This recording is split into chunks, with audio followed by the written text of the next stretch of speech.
E Jacó teve de fugir de novo, antes da casa do seu pai para a casa de seu tio. E agora o inverso. Será que ele teria descanso nessa vida?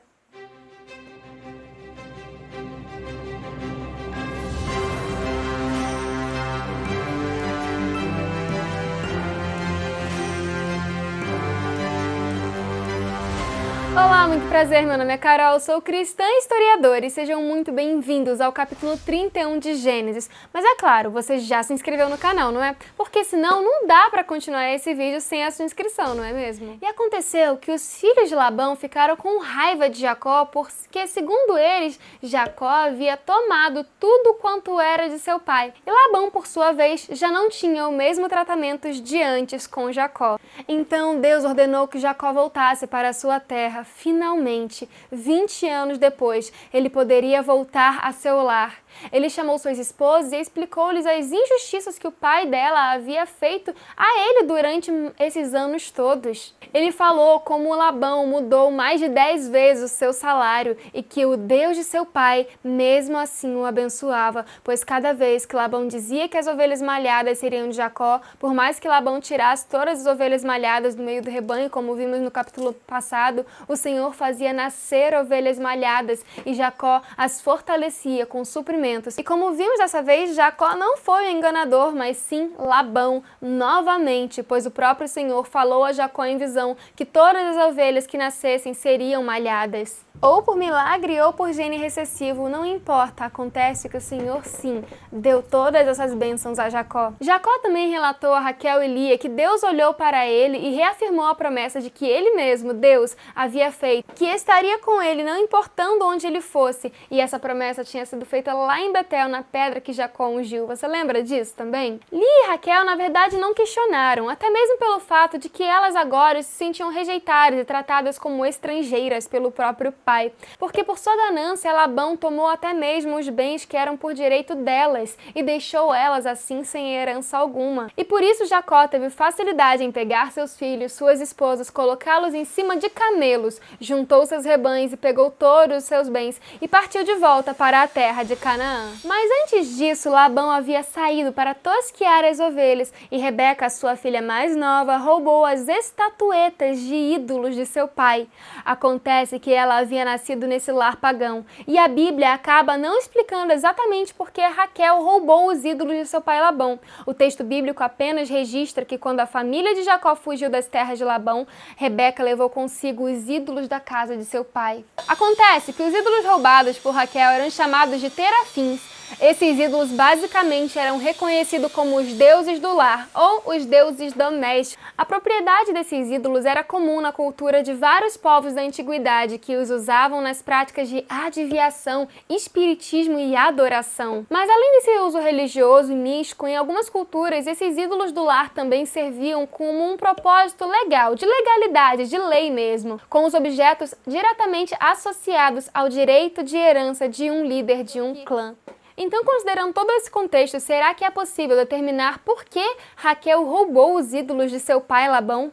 A verdade é que, mesmo com todas essas informações, ainda não é possível afirmar com certeza a verdadeira intenção de Raquel ao tomar os ídolos da casa de seu pai. Raquel roubou os ídolos de seu pai para garantir a propriedade? A falta de detalhes bíblicos sobre esse episódio leva muitas pessoas a buscarem informações em fontes e ciências extrabíblicas na tentativa de determinar o verdadeiro motivo de Raquel ter roubado os ídolos de seu pai. Sem dúvidas, materiais como a arqueologia, por exemplo, são muito úteis para lançar luz sobre esses costumes dos tempos bíblicos e assim auxiliar os estudantes da Bíblia. Então, com base em informações arqueológicas, atualmente muitas pessoas se propõem a afirmar que com certeza Raquel roubou os ídolos de seu pai, não para a idolatria, mas para garantir que o seu marido, Jacó, se tornasse o principal herdeiro e líder do clã de Labão após a sua morte.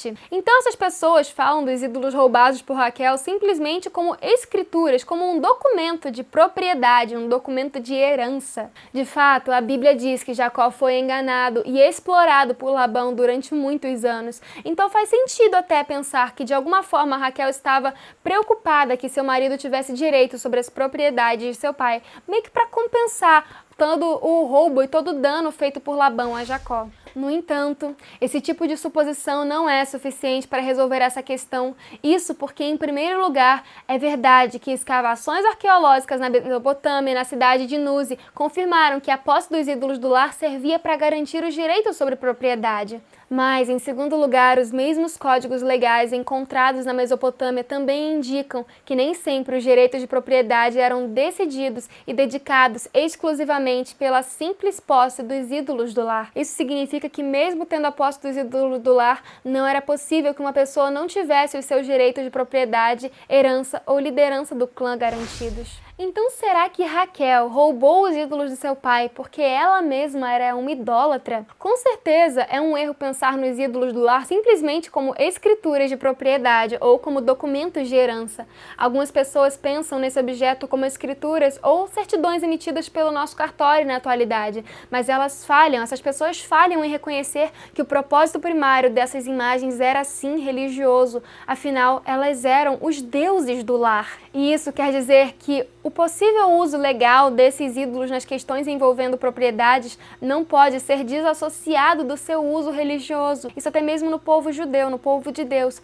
Aquele que era o líder do lar, aquele que seria o herdeiro principal do lar, seria também o líder religioso assim que o patriarca falecesse. Uma pessoa podia ser reconhecida como a detentora dos direitos principais sobre uma propriedade, por ter sobre sua posse os deuses que supostamente garantiam a proteção, a orientação, a fertilidade e a prosperidade daquela família. Então, não sabemos o quanto ainda Raquel apreciava esse tipo de entendimento quando ela saiu de Padã Arã. Além disso, não é possível garantir que Raquel não tenha recorrido aos ídolos do lar com a intenção de obter neles proteção e orientação em sua viagem. Naquele tempo, na Mesopotâmia, era muito comum que as pessoas carregassem os deuses do lar em suas viagens longas. Por outro lado, como os ídolos do lar também eram usados para a prática da adivinhação, não seria impossível que Raquel tivesse roubado os ídolos de seu pai com o objetivo de impedir que Labão supostamente pudesse receber desses ídolos informações sobre a fuga de sua família. Ou seja, ela estava tentando desvencilhar o pai de onde eles estavam.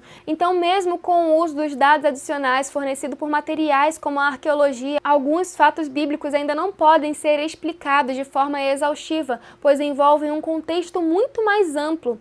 Isso significa que mesmo a arqueologia trazendo indícios de que Raquel poderia ter roubado os ídolos de seu pai com propósitos legais, isso não exclui totalmente a possibilidade de ela também ter tido outras motivações essencialmente religiosas, sim. Talvez a conclusão mais honesta sobre a atitude de Raquel ao tomar os ídolos de Labão é aquela que considera que Raquel era ainda uma mulher que estava tendo a sua fé desenvolvida e o seu caráter aperfeiçoado de acordo com os princípios estabelecidos por Deus para a família de Jacó. Na verdade, mesmo com o próprio Jacó sendo neto de Abraão e filho de Isaque, o período em Padã Arã foi de muito aprendizado para ele. Ali Deus moldou o seu caráter, fortaleceu o seu espírito e o preparou para o encontro que definitivamente marcaria a sua vida no Val de Jaboque, quando o seu nome foi mudado para Israel. Então, nós não podemos nos esquecer que Raquel, assim como sua irmã Lia, cresceram dentro de um contexto pagão que adotava o politeísmo e certamente com o tempo foram transformadas e instruídas na vontade de Deus. Inclusive, ao termos à luz desse fato, precisamos admitir que em nenhuma parte a Bíblia faz juiz moral sobre as duas irmãs, mesmo que a narrativa bíblica registre o roubo dos ídolos por parte de Raquel, não se propõe a admitir o comportamento de Raquel e Lia, uma como idólatra e a outra como temente a Deus. Na verdade, mais à frente no texto bíblico revela que outras pessoas da família de Jacó também carregaram deuses estranhos com eles quando saíram de Padã Arã e que esses deuses tiveram de ser descartados antes da família subir para Betel. Isso a gente vai ver lá em Gênesis 35.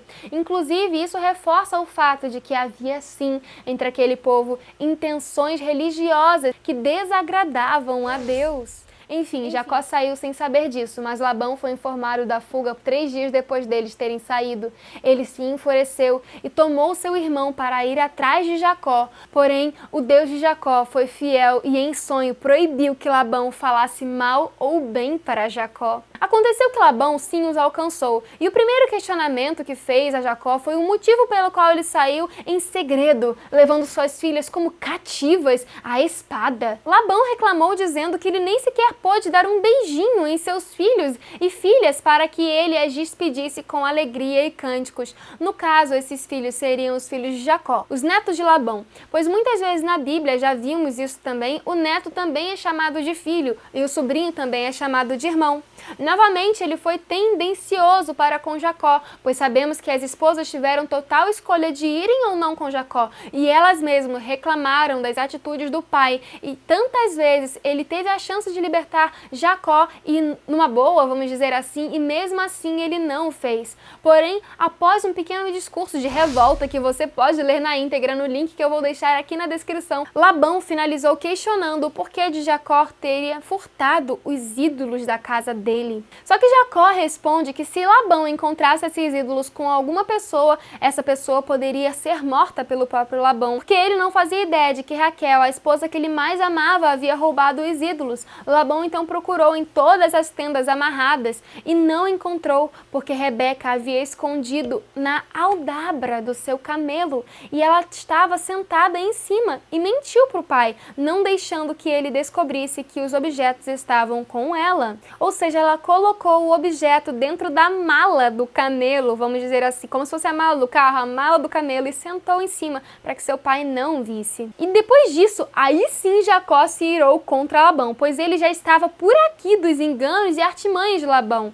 Enfim, Labão se rendeu e fez um pacto com Jacó, que erigiu mais um pilar. Juntaram pedras fazendo um monte e comeram sobre elas como forma de contrato, que ambos não passariam de um lado para o outro para fazer mal um ao outro. Labão ainda usa o Deus de Jacó como uma testemunha quando pediu que Jacó não tomasse para si nenhuma outra esposa, pois depois de 20 anos, ele finalmente havia entendido que aquilo que ele fez lá atrás havia causado tristeza para suas filhas e não queria que essa tristeza piorasse e não queria que Lia fosse menos amada do que já era. Labão pediu que Jacó jurasse tal coisa a ele e que o Deus de Abraão, de Naor e de Isaac julgasse eles por tal feito. Jacó, por amor ao seu pai, jurou, e de manhã cedo Labão finalmente beijou suas filhas, seus netos e voltou para casa. E esperamos que seu caráter tenha sido mudado, assim como o de Jacó foi, de enganador para filho de Deus. E foi isso. Deixe sua curtida e fiquem com a graça e a paz do nosso Senhor Jesus Cristo. Não esquece de conferir os links que eu deixo especialmente para você